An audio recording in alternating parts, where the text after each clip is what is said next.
Assalamualaikum warahmatullahi wabarakatuh. Perkenalkan, saya Muhammad Ridwan Alawi dari Program Studi Agribisnis Fakultas Pertanian Universitas Pajajaran. Di era digital saat ini, perkembangan dan persaingan di semua sektor industri semakin meningkat.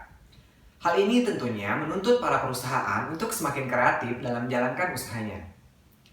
Berbagai upaya dilakukan untuk meningkatkan penjualan produk perusahaan serta memuaskan kebutuhan pelanggan. Salah satunya adalah dengan menerapkan pemasaran digital atau digital marketing. Melalui video ini, saya mengajak rekan-rekan semua untuk melihat bagaimana pengaruh atau peran teknologi digital dalam hal ini, digital marketing, terhadap popularitas merek dari sebuah produk. Selain kualitas produk, hal lain yang tak kalah penting dan harus diusahakan oleh setiap perusahaan apabila menginginkan produk yang dihasilkannya bersaing di pasar adalah citra merek. Menurut Darwin dan Wijoyo tahun 2004, merek memiliki arti yang sangat penting dalam persaingan di dunia bisnis karena semakin banyak munculnya merek produk sejenis yang beredar di pasaran. Merek merupakan identitas yang utama dalam sebuah produk maupun jasa yang membedakannya dari suatu produk maupun jasa sejenis yang ditawarkan oleh para pesaing. Semakin kuat merek suatu produsen di pasar, maka akan semakin eksis juga merek tersebut. Terutama dalam hal mendominasi kesadaran para konsumen yang pada akhirnya akan mengarahkan konsumen untuk mengonsumsi produk tersebut. Dewasa ini terjadi persaingan merek yang sangat ketat di Indonesia, begitu juga dengan produk kopi. Karena saat ini, kopi sudah menjadi minuman yang cukup digemari dan dianggap sebagai penghilang kantuk yang paling praktis dan disukai oleh hampir semua kalangan. Hal ini sejalan dengan tingkat konsumsi kopi di Indonesia yang mengalami kenaikan setiap tahunnya. Masyarakat membutuhkan minuman berkafein seperti kopi yang dianggap lebih efektif dalam menghilangkan kantuk daripada minuman berenergi. Tak terkecuali bagi PT Santos Jaya Abadi yang ingin menjawab kebutuhan konsumen dengan mengeluarkan jenis kopi siap minum, yaitu Kopi Good Day Ready to Drink atau RTD. Jenis kopi siap minum ini tentunya menjawab keinginan konsumen yang ingin menikmati kopi lebih praktis.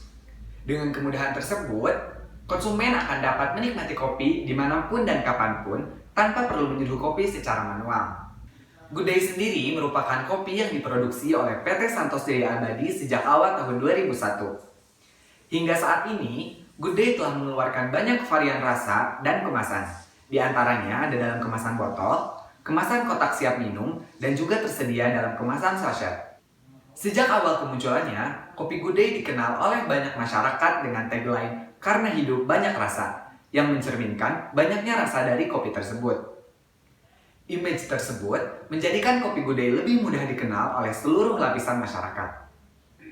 Dalam memasarkan produknya, PT Santos Jaya Abadi memanfaatkan teknologi digital seperti iklan melalui televisi dan media sosial, yaitu dengan menampilkan pengalaman menarik anak-anak muda yang dikaitkan dengan minum kopi Good Day. Selanjutnya, Good Day juga mengadakan label design competition yang diadakan setiap tahun yang bertujuan untuk membuat anak-anak muda lebih kreatif dalam membuat konten digital. Dan yang terakhir, Good Day juga gencar melakukan promosi melalui berbagai konten menarik yang tersedia di website mereka. Dengan strategi pemasaran digital yang dipakai ini, Good Day mampu menyalurkan komunikasi brand kepada segmen-segmen pasar yang dituju, yaitu anak-anak muda. Hal tersebut membuat merek Good Day menjadi yang paling banyak dicari di dunia digital, sehingga berhasil meraih penghargaan Indonesia Digital Popular Brand Award pada tahun 2018 dengan kategori kopi kemasan siap minum. Popularitas namanya pun dibuktikan dengan 72.000 lebih ulasan di halaman internet, dicari oleh 72.000 lebih pengguna internet, serta didukung oleh 100.000 lebih followers Instagram dan 180.000 lebih pengikut halaman Facebook yang membuat namanya semakin melekat di hati masyarakat Indonesia. Selain itu, berdasarkan data dari Top Brand Award menunjukkan bahwa Top Brand Index untuk kategori kopi dalam kemasan siap minum, merek Good Day mengalami peningkatan. Setelah sebelumnya di tahun 2015 berada di posisi ketiga dengan persentase sebesar 10,9%, pada 2021 berhasil menduduki urutan pertama dengan persentase sebesar 34,9% dari total penjualan seluruh kopi ready to drink yang dipasarkan di Indonesia. Dengan keberhasilan salah satu produknya ini, PT Santos Jaya Abadi mengklaim menguasai 60% pangsa pasar kopi olahan lokal yang nilainya hampir mencapai 18 triliun rupiah. Komisaris PT Santos Jaya Abadi, Christopher Nergonoto mengatakan, nilai pemasaran produk kopi olahan Santos mencapai 10,75 triliun rupiah pada tahun 2015 dengan nilai ekspor produk kopi olahan mencapai 15,35 juta US dollar. Berdasarkan pemaparan di atas, kita bisa mengambil kesimpulan bahwa peran teknologi digital dalam hal pemasaran, yaitu digital marketing, bisa memberikan dampak positif, sehingga membuat kemajuan bagi suatu produk seperti halnya Good Day. Tentunya, kepada merek yang bersangkutan, diharapkan mampu untuk terus melakukan inovasi agar dapat menjaga kepercayaan yang telah diberikan oleh konsumen. Sekian pemaparan dari saya, semoga apa yang telah disampaikan bisa bermanfaat. Mohon maaf apabila ada kesalahan dan kekurangan. Terima kasih atas perhatiannya. Wassalamualaikum warahmatullahi wabarakatuh.